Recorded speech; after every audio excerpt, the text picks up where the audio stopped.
چادر تطہیر میں 5 افراد، ان کا ایک آخری فرد موجود ہے ہم میں، اور وہ فرد موجود ہے جس کے لیے پیغمبر اسلام نے کہا کہ الحسن والحسین سیدہ شباب اہل جنہ، تو ان میں سے ایک فرد جو ہے وہ سرداران جنت میں سے موجود ہے۔ لیکن 25 برس جو سقیفہ بنی سعدہ نے کام کیا، یعنی پیغمبر اسلام کے وصال کے وقت جو بچہ پیدا ہوا اور امیر المومنین کی ظاہرہ حکومت کے وقت اس کی عمر تقریباً 24-25 سال تھی، اس کے پاس جو کچھ بھی تھا وہ سب کا سب فاروقی نظام تھا اور فاروقی اسلام تھا۔ معاف فرمائیں گے میرے لفظوں کو آپ، اور نتیجہ یہ ہوا کہ وہ فاروقی اسلام آج تک چل رہا ہے، بغیر اس کے وہ جو تمام مسلمانان عالم ہیں تشیع کے ماسوا، وہ مر پڑتے ہیں اس بات کے اوپر کہ فاروقی اسلام نہ جانے پائے۔ تو 25 برس وہ آپ لے لیجئے، اور اس کے بعد 20 برس جو ہیں وہ معاویہ کے ہیں۔ 40 ہجری میں امیر المومنین کی شہادت ہے، 50 ہجری میں امام حسن علیہ السلام کی شہادت ہے، اور 61 ہجری میں واقعہ کربلا ہے۔ 25 سال وہ اور 20 سال یہ، 45 برس میں جو سو کال مسلمان تھے، جو کلمہ لا الہ پڑھ رہے تھے، جو محمد رسول اللہ کی گواہی دے رہے تھے، ان کے پاس وہی کچھ تھا جو پہلے فاروقی نظام اور اسلام رہا، اور اس کے بعد وہ سب کا سب بدل گیا معاویہ کے حکومت کے لحاظ سے اس کے نظام اور اسلام نے۔ کیوں؟ اس لیے کہ اس نے پوری کوشش کی کہ اہل بیت سے منحرف کر دے۔ ہمارے پاس تاریخ میں وہ بہت کم بیان کیا جاتا ہے کہ 58 یا 59 ہجری میں امام حسین علیہ السلام نے حج فرمایا، اور اس میں عبداللہ ابن عباس سے کہا کہ لوگوں کو جمع کرو اور لے کر آؤ لوگوں کو، اور تقریباً 1000 لوگ جو ہیں صحابہ کی حیثیت میں اس حج میں آپ کے ساتھ جمع ہوئے، اور وہاں امام حسین علیہ السلام نے خطبہ ارشاد فرمایا، اور یہ فرمایا ان کو گواہ بنا کر کے بتاؤ سارے جتنے بھی احادیث پیغمبر ہیں اور فضائل امیر المومنین کے حوالے سے ہیں، ایک ایک چاہا تھا معاویہ نے کہ وہ سب کے سب مٹ جائیں، اور کم سے کم امیر المومنین کی ذات اقدس سے ہٹ کے وہ اس طرف چلے جائیں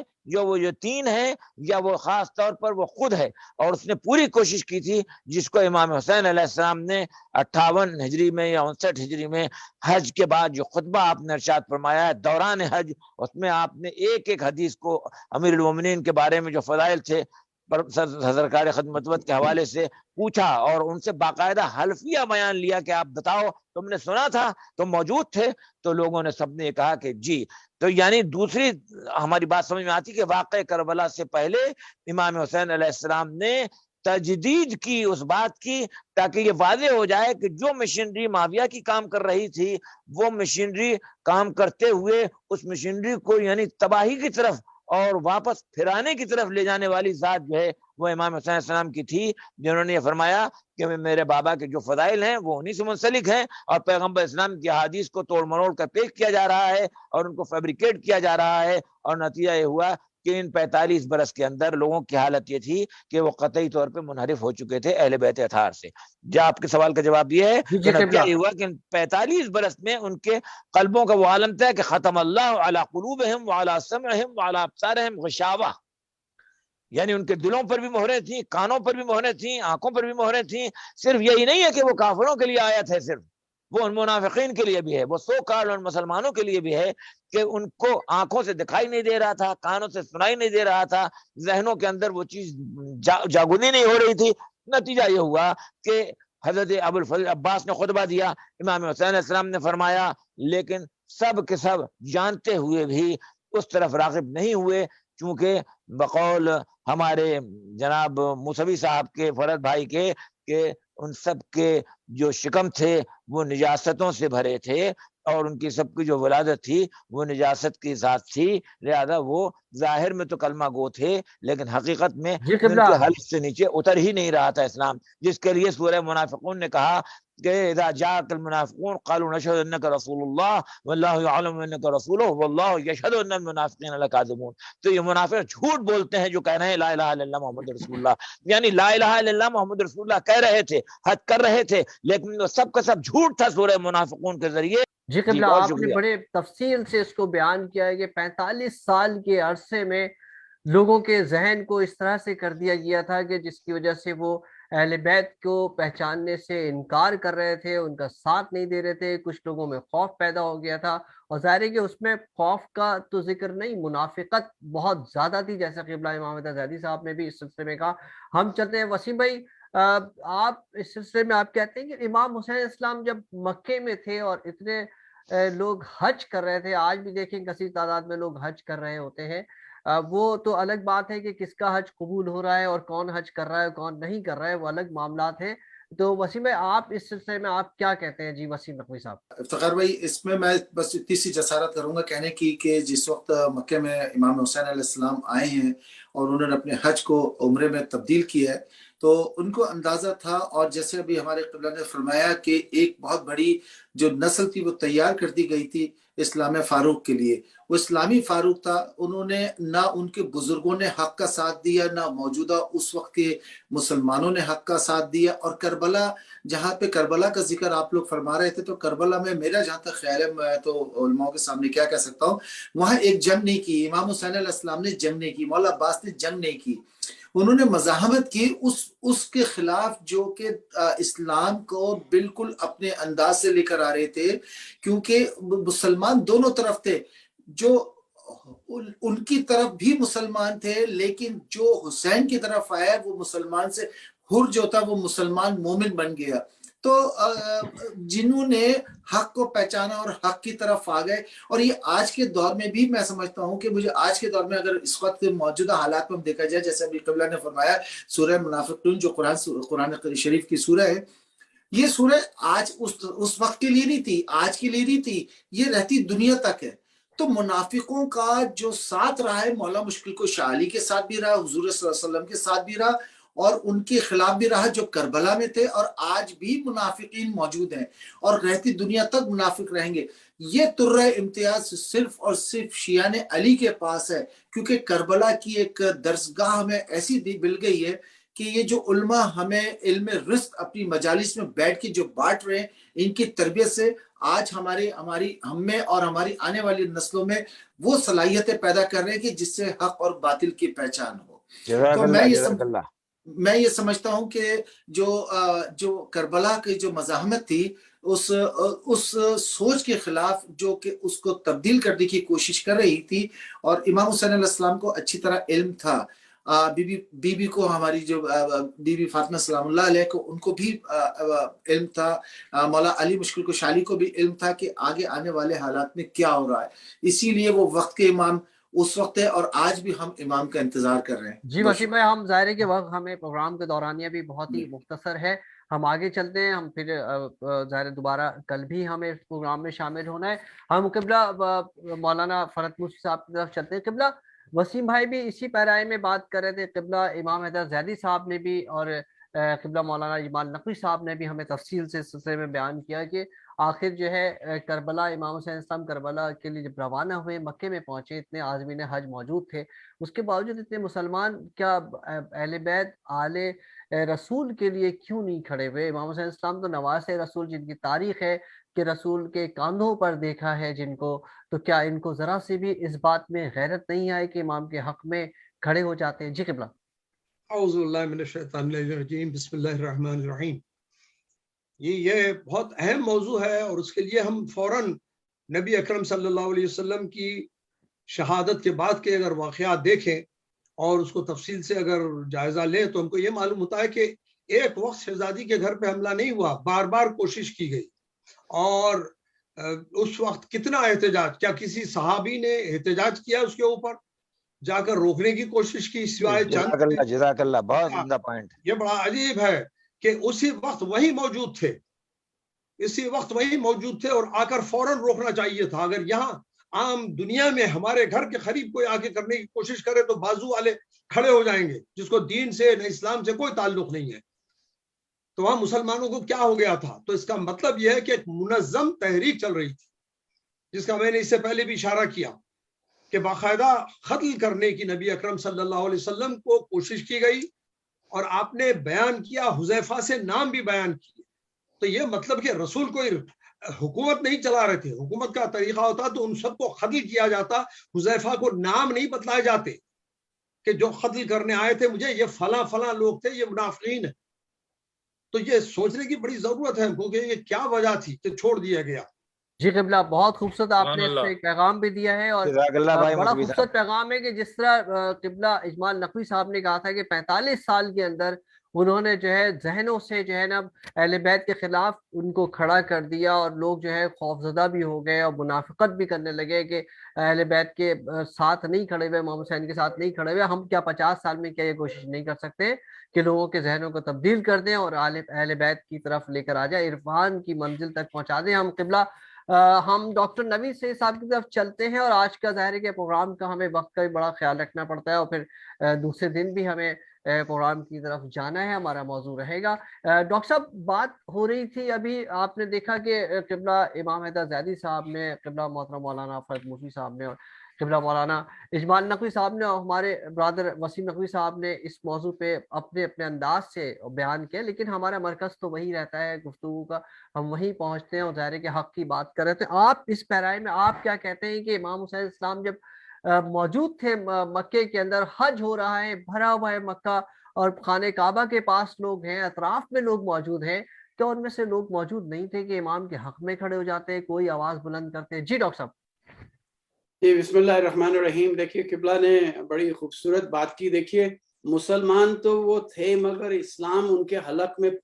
جو اٹکا ہوا تھا، اور نہ قرآن ان کے حلق سے نیچے اترا تھا. جیسے معصوم نے بھی کہا تھا کہ تم ان حاجیوں کو دیکھ رہے ہو، اپنے صحابی کو جب انہوں نے ہاتھ دکھایا تو وہ ان کو جانور جو ہے طواف کرتے ہوئے نظر آئے. تو یہ سب جانور ہی تھے اس زمانے میں بھی وہ، اور جن کے اوپر ایک تسلط جو قائم کیا گیا، خوف و ہراس سے کچھ کو خریدا گیا.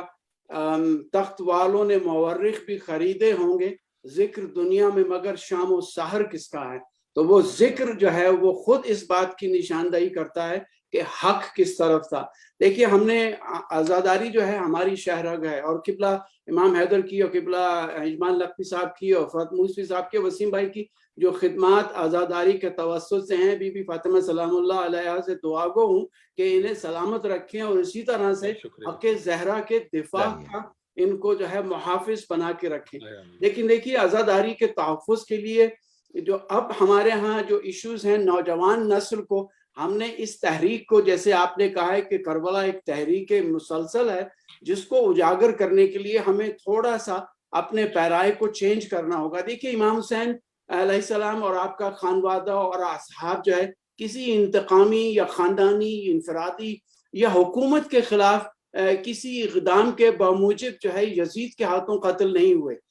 بس یزید کی بیعت کا انکار تھا. یہ دیکھیے جو باہر سے ہمارے بچے نوجوان سوال کرتے ہیں تو وہ کیا وجوہات تھیں جن کی وجہ سے امام حسین نے انکار بیعت کر کے اپنے اور اپنے خانوادے اور اپنے اصحاب کی شہادت کو جو ہے وہ ترجیح دی اور اس کو کیا. تو لوگ اکثر یہ سوال کرتے ہیں کہ کیا وجہ یہ تھی کہ لوگ حق اور سچائی پہ کار فرما ہو جائیں، ظلم و جبر کا خاتمہ ہو جائے، مسلمان جاگ اٹھیں، حق کو پہچان لیں، حق شناسی اور متقی ہو جائیں. قبلہ امام حیدر نے بڑی خوبصورت بات کی کہ یہ ولایت جناب امیر ہی کا معاملہ تھا، کیونکہ یہ سارے عناصر اپنی جگہ پہ تھے. لوگ متقی ہو جائیں، حق شناس ہو جائیں، لوگ امن و امان سے رہنے لگے، ان کی جان و مال کا تحفظ میسر آ جائے، لوگ پابند شریعت ہو جائیں، دین اپنے اصل مقام پہ آ جائے کہ جو رسول اللہ صلی اللہ علیہ وآلہ وسلم کے زمانے میں تھا، بدعتوں کا خاتمہ ہو جائے، یعنی خلافت اپنے